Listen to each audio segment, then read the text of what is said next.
Halo Pak Gusnul, Halo selamat datang Mbak. di podcast Bincang Seru lagi. Ya, ketemu lagi akhirnya Ketemu kita. lagi akhirnya kita ya Pak ya. Setelah kemarin membahas tentang Oke, pertanahan, lah kali betul. ini kita membahas yang berbeda lagi nih Pak, yang Betul. menarik, Ya, yaitu tentang perseroan terbatas atau ya, tentang badan usaha lah betul. ya. Ya, monggo. Kan kali ini tuh banyak banget anak-anak muda yang mendirikan badan usaha baru gitu. Jadinya kita pengen mengulik-ngulik nih tentang Ya, badan usaha. Nah, Pak, apa sih bedanya tentang badan usaha yang berbadan hukum dan badan usaha yang tidak berbadan hukum? Kan teman-teman ini kan juga kadang mendirikan UD, CV ataupun perseroan terbatas. Nah, perbedaan dari masing-masing badan usaha itu apa sih, Pak? ya, baik. Memang saat ini pemerintah mencoba untuk mengajak kaum milenial, anak-anak muda ini supaya memiliki jiwa kewirausahaan, ya kan? Betul. Akhirnya ada beberapa badan usaha dilakukan penataan, terus kemudian mempermudah birokrasi-birokrasi.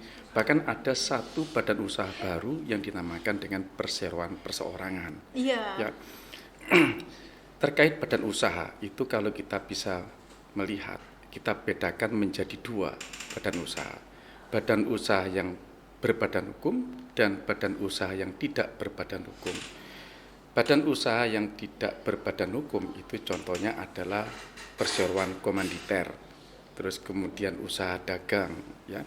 Sedangkan yang berbadan hukum itu seperti perseroan terbatas, terus kemudian koperasi, lalu yang terbaru ini perseroan perseorangan. Tentunya ada yayasan juga di situ. Itu yang terkait tentang badan usaha berbadan hukum dan tidak berbadan hukum. Ya tinggal memilih masyarakat atau teman-teman yang kaum muda yang mau berwira swasta, berusaha, mau menggunakan yang berbadan hukum atau yang tidak berbadan hukum. Nah, bedanya apa sih Pak yang berbadan hukum dan tidak berbadan hukum? Atau ada nggak sih keuntungan? Kalau misalnya kita buka usaha berbadan hukum itu keuntungannya apa? Kalau tidak berbadan hukum itu keuntungannya apa gitu? Ya, untuk yang berbadan hukum dan tidak berbadan hukum tentu memiliki perbedaan, ya. Yang tidak berbadan hukum, contohnya CV saja kita bedakan dengan PT, apa sih perbedaannya? Kalau CV itu merupakan perseroan komanditer yang tidak berbadan hukum. Di sini karena dia tidak berbadan hukum, tidak diperlukan pengesahan anggaran dasarnya, tapi cukup didaftarkan. Kalau dulu didaftarkan ke pengadilan negeri, tapi sekarang bisa langsung ke Kementerian Hukum dan HAM, ya. Karena dia ini tidak berbadan hukum, maka ya tanggung jawabnya itu tidak terbatas. Ya. Maksudnya tidak terbatas itu seperti apa Pak? Tidak terbatas di sini tanggung jawabnya adalah ada dua pesiro di dalam perseroan komuniter. Ada pesiro aktif dan pesiro pasif, ya. Pesiro pasif ini tanggung jawabnya sebatas modal yang dimasukkan ke dalam perseroan. Sedangkan pesiro aktif ini yang tanggung jawabnya tidak terbatas, sehingga kalau sampai ada kerugian di dalam perseroan ini, maka tanggung jawabnya sampai dengan harta pribadinya. Ya, itu yang tidak berbadan hukum.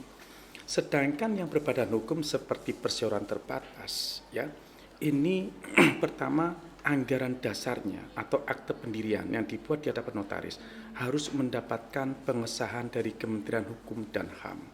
Ya, dengan adanya pengesahan dari Kementerian Hukum dan HAM, maka statusnya sejak saat itu menjadi badan hukum. Karena sudah menjadi badan hukum, maka tanggung jawabnya terbatas. Sebatas apa? Sebatas modal yang disetorkan di dalam perseroan. Itu. Nah, kalau sudah mendapatkan pengesahan dari Kementerian Hukum dan HAM, maka badan hukum tersebut harus diumumkan dalam tambahan berita negara. Ya, nah, itu sudah mulai sempurna badan hukumnya. Berarti perseroan terbatas ini terkait aktenya harus mendapatkan pengesahan dari Kementerian Hukum Betul, dan HAM. Lalu kalau betul. CV ini tidak ya Pak Tidak, ya? cukup Lalu didaftarkan. terkait tanggung jawabnya kalau CV tadi ada dua, persero aktif dan persero Betul, pasif, di mana betul. kalau persero aktif ini tanggung jawabnya adalah sampai dengan harta pribadi. Betul. Kalau persero aktif, Kalau yang pasif, yang tanggung pasif jawabnya sebatas. Betul. harta yang sebatas Yang saham dimasukkan. yang dimasukkan, modal Betul. yang dimasukkan. CV tidak mengenal saham. Oh, nggak CV, mengenal saham. ya. Kalau sedangkan kalau PT tanggung jawabnya tanggung hanya jawabnya sebatas modal yang distorkan. Betul. yang distorkan itu aja ya Pak ya, Betul, yang betul. tertulis di anggaran dasar Dan itu. terus di anggaran dasar. Ya. Oh, seperti itu. Iya. Jadi kalau tadi Pak Kusnul kan menyinggung tentang badan hukum yang saat ini ada yang baru, yaitu Perseroan perseorangan. perseroan perseorangan. Yeah. Nah, itu seperti apa sih Pak perseroan perseorangan? Apakah sama dengan perseroan umum saat ini atau berbeda? Kan kalau di Undang-Undang Nomor 40 Tahun 2007 itu kan perseroan terbatas didirikan oleh minimal 2 pemegang saham, Betul. 2 orang. Betul. Kalau perseroan perseorangan ini bagaimana? Ya, kalau berdasarkan teori badan hukum itu kan kita mengenal bahwa badan hukum itu merupakan kumpulan orang, ya kan, seperti asosiasi, terus kemudian perkumpulan apa, Ikatan Dokter Indonesia, ya kan, atau perhimpunan advokat atau apalah, itu kan termasuk kumpulan orang. Yang kedua itu adalah kumpulan modal, ya. Jadi para pemodal memasukkan modalnya ke dalam perseroan. Ini contohnya adalah PT, ya, itu kumpulan modal. Ada satu lagi yang ada keunikan, ya, badan usaha baru yang dibentuk berdasarkan Undang-Undang Cipta Kerja, ya, yang dinamakan dengan perseroan perseorangan.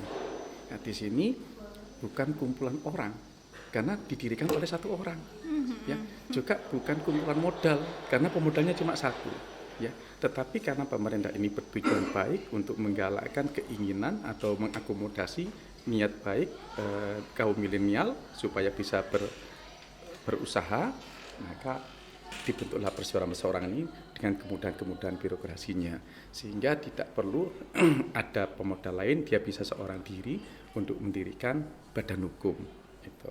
Nah, di dalam mendirikan perseorangan itu tidak diharuskan dengan akte pendirian, tidak perlu ada anggaran dasar, sehingga anak-anak muda ini, ya, di situ usianya 17 tahun, ya, 17 tahun diperbolehkan sudah, ya, mengajukan pendaftaran ke Kementerian Hukum dan HAM, ya. Kalau sudah mendapatkan pendaftaran dari Kementerian Hukum dan HAM, maka sejak saat itu dia sudah memiliki badan usaha perseorangan yang berbadan hukum. Itu Pak, apa namanya, kalau perseroan perseorangan ini didirikan oleh satu orang berarti tanpa memerlukan jasa dari notaris ya Pak ya? Nggak perlu semestinya. Berarti Nggak didirikan perlu. sendiri gitu? Betul.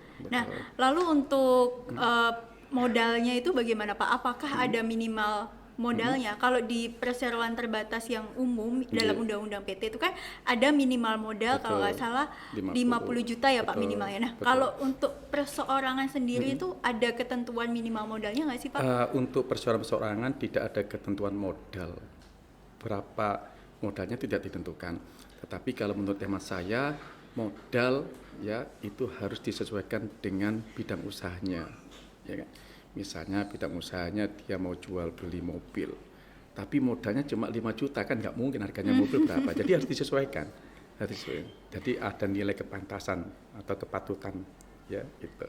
Berarti tanpa minimal modal ya Pak ya? Tanpa minimal modal. Kalau misalnya jual keripik modalnya misalnya 200.000, pengen mendirikan perseroan terbatas perseorangan gitu, boleh Pak berarti? Kalau 100 ribuan mungkin agak susah ya. Kan tanpa Tapi minimal modal. kalau misalnya 5 juta ya monggo. Itu karena jual keripik misalnya ya cukuplah dengan modal 5 juta itu diputar. Kalau memang misalnya dia kemampuannya di bawah itu, ya sepanjang itu bisa dilakukan pemutaran modal, ya silakan. Gitu. Karena nggak ada ketentuan minimalnya di situ. Nggak ada ketentuan. Kalau CV itu tadi juga nggak ada ketentuan minimal modalnya Pak, atau bagaimana? Sedangkan untuk CV itu kan ada klasifikasi CV kecil, menengah, dan besar. Ya tinggal kita lihat dinas perizinannya itu bagaimana nanti yang menentukan. Yang menentukan minimal modalnya? Iya. Oh, itu juga didaftarkannya melalui OSS atau gimana Pak? Untuk CV. Kalau CV didaftarkan di Kementerian Hukum dan HAM, oh, di melalui Kementerian OSS Hukum dan HAM juga. Oh, berarti CV maupun PT juga pendaftarannya tetap Betul. melalui Kementerian Hukum dan Betul, HAM. betul. Kalau UD juga Kementerian Hukum dan HAM, Kalau Pak? UD tidak. Kalau UD langsung ke pengadilan. Jadi di dalam OSS Sismin Bakum itu ada 2 kolom, ada SHBH, Sistem Administrasi Badan Hukum, ada yang SABU, Sistem Administrasi Badan Usaha. Nah, Sistem Administrasi Badan Usaha ini yang tidak berbadan hukum. Oh, berarti CV masuk yang SABU itu ya, Masuk Pak yang ya? SABU. Melalui online juga? Melalui online. Oh, berarti sekarang pendaftaran termasuk perseroan terbatas perseorangan itu juga online juga ya, Pak Online ya? Jadi juga, kita tidak betul. perlu datang Tidak perlu datang ke notaris. Ke notaris Tapi kalau untuk- misalnya masyarakat ini kesulitan untuk akses, bisa datang ke UPTD di kabupaten kota, ya dibantu oleh teman-teman di sana. meminta bantuan UPTD gitu, Iya. Pak. Lalu syarat-syarat untuk mendirikan badan usaha yang berbadan hukum, misalnya untuk mendirikan CV ataupun PT itu ada perbedaan nggak sih, Pak, terkait persyaratan-persyaratan untuk Ya. mendirikan badan usaha tersebut? Ada beberapa perbedaan, tetapi persamaannya juga nggak banyak. Ya. Jadi kalau untuk pendirian PT maupun CV, ya kita harus melakukan pesan nama dulu sebelum penandatanganan akta. Ya. Nama perseroan itu minimal terdiri dari 3 suku kata, dan 3 suku kata itu merupakan rangkaian huruf, ya rangkaian huruf, tidak boleh angka. Ya, misalnya PT 123 itu nggak boleh, ya kan? Jadi harus merupakan rangkaian huruf yang membentuk kata, minimal 3 kata. Kalau nama itu disetujui, ya barulah kita menggunakan akta itu dengan nama yang sudah disetujui tadi. CV maupun PT harus CV maupun menyediakan PT. nama ya, Pak? Betul, betul. Tapi kalau misalnya ada nama yang ditolak, ya harus akses lagi, harus pesan nama lagi. Oh, itu berarti setelah kita menyetorkan nama itu tidak langsung dibuatkan aktenya ya, Pak? Nggak Berarti bisa nama langsung. itu langsung nggak Dikhawatirkan kan ada nama yang sama nanti di Indonesia. Oh, Jadi tidak nggak boleh ya, Pak? Tidak boleh. Itu berlaku untuk CV maupun PT. Ya, Jadi kita harus menyediakan nama lebih dari satu gitu. Ya? betul. Biasanya kita minta 3 alternatif nama. Jadi kalau misalnya satu ditolak, kita ajukan satu lagi. Itu bayar lagi, Pak. Kalau misalnya kita mengajukan nama terus Enggak, kemudian ditolak, enggak. cukup Enggak, bayarnya sekali cukup aja ya, bayar Pak. sekali, ya. Jadi setelah ditolak kita langsung bisa mengajukan gitu ya. Betul. Kemudian baru dibuatkan akte pendirian, di mana akte pendirian itu merupakan anggaran dasarnya. Jadi kalau ada yang tanya anggaran dasar mana, ya akte pendirian itu. Akte pendirian mana, ya itu anggaran dasar. Iya, kadang-kadang kan orang bingung ya ditanyain anggaran dasar itu apa? Oh, ternyata Betul. anggaran dasar itu akte pendirian perseroan itu betul, yang sendiri. dibuat di hadapan notaris itu. Ya, lah anggaran dasar itu ada perbedaan antara CV dan PT, ya kan? Kalau di dalam PT ini harus memuat modal yang diakumulasi dengan saham. Jadi kalau CV kan tidak mengenal saham, ya kan? Kalau CV, kalau PT ada saham. Jadi modal dasarnya berapa, nanti dinilai dengan harga sahamnya. Jadi per saham berapa ketemunya itu. Ya, terus kemudian di dalam PT ada yang dinamakan dengan modal setor, ada dinamakan dengan modal dasar, ya. Terus kemudian modal dasar dan modal setor ini kadang-kadang ada selisih, ya. Modal dasarnya katakanlah 100, modal setornya 25%, 25 juta. Berarti di sini ada saham portepel, Apa yaitu itu? 75%. Saham simpanan. Oh, saham simpanan. Ya, nanti dikeluarkan pada saat sewaktu-waktu ada penambahan modal setor. Jadi kalau modal setornya dinaikkan, sepanjang modal dasar ini mencukupi, ya dikeluarkan itu tabelnya.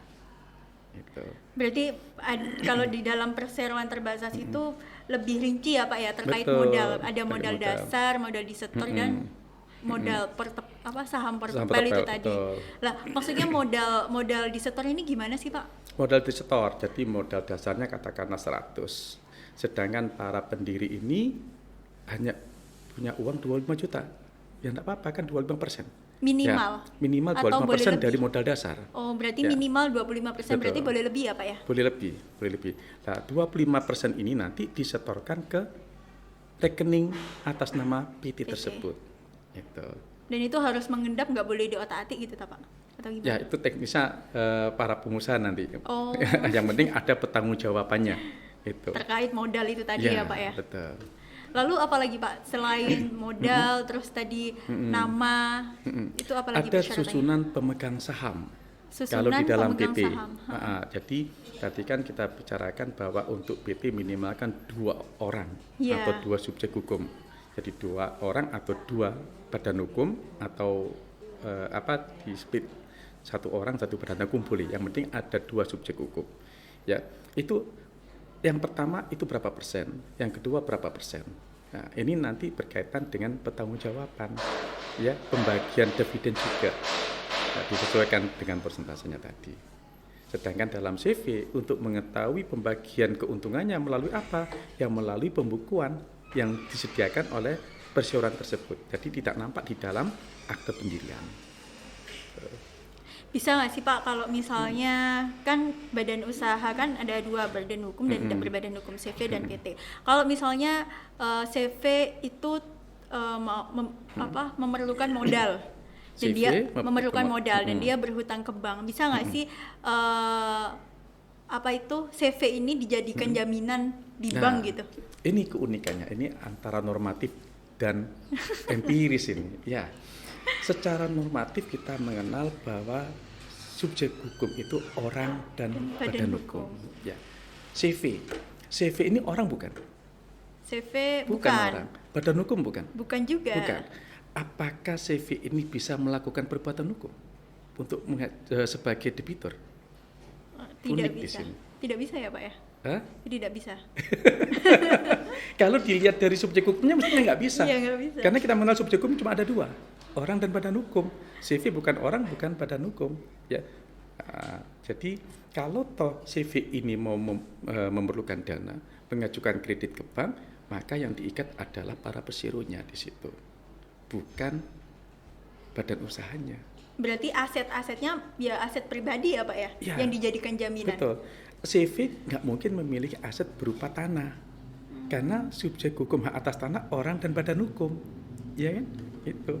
Kalaupun nanti ada aturan CV ini memiliki hak atas tanah, atas nama para pesuruhnya, bukan atas nama CV-nya. Gitu. Gitu. Tapi kalau kendaraan itu bisa nggak Pak diatasnamakan CV gitu? Ya. Terkait Maka kendaraan. kita harus melihat dulu aturan terlalu lintasan. Apakah boleh CV yang bukan orang, bukan badan hukum, bukan subjek hukum memiliki kebendaan berupa kendaraan? Itu. Seru sekali ya Pak. Lagi nih Pak, terakhir ya Yeah. Pak ya. Boleh nggak sih Pak kalau suami dan istri itu mendirikan badan usaha bareng, entah itu CV ataupun PT. Jadi suami istri ini pengen buka usaha deh, kerjasama. Ya udah pendirinya kita berdua aja gitu. Suami dan istri, boleh nggak sih Pak seperti itu? Di dalam peraturan perundang-undangan tidak ada larangan untuk suami istri mendirikan suatu badan usaha. Tetapi kita harus cermat, ya, harus berhati-hati. Karena apa? Karena kalau suami istri ini mendirikan suatu badan usaha, jangan lupa modalnya ini kan satu kesatuan, termasuk atagonogini, harta bersama ya Pak. Harta bersama. Maka kita kalau mau mendirikan suatu badan usaha untuk suami istri harus memperhatikan beberapa hal. Yang pertama, apakah suami istri ini memiliki perjanjian kawin, perjanjian pisah harta? Kalau mereka memiliki perjanjian pisah harta, nggak ada masalah. Itu salah satu syaratnya ya Pak ya? Salah satu caranya. Yang kedua, kalau mereka ini tidak memiliki perjanjian kawin, tapi mau tetap mendirikan suatu badan usaha, ya, seyogyanya suami istri ini, ya, nanti di dalam kepengurusan itu posisinya sama. Yaitu kalau misalnya suaminya sebagai direktur, istrinya nanti wakil direktur, atau suaminya direktur utama, istrinya direktur. Jangan komisaris, ya. Atau suaminya komisaris utama, istrinya komisaris, jadi jabatannya sama, ya. Nah, terus siapa Pak nanti salah satu pengurus lainnya harus melibatkan pihak ketiga. Jadi mereka direktur, pihak ketiganya adalah komisaris. Atau sebaliknya.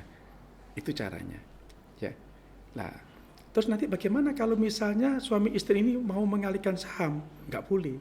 Suami istri tidak boleh saling menjual saham, tidak kenapa boleh tuh, Pak? saling memberikan hibah, karena itu tadi ada harta gono gini, harta bersama. Jadi kan nggak boleh suami istri saling menghibah atau saling menjual. Oh, tapi kalau misalnya ada perjanjian kawin juga nggak boleh? Kan kalau sudah ada perjanjian kawin Kalau kan ada bukan perjanjian harta. nggak ada masalah. Oh, Nggak ada nggak masalah. ada masalah Nggak ada untuk masalah.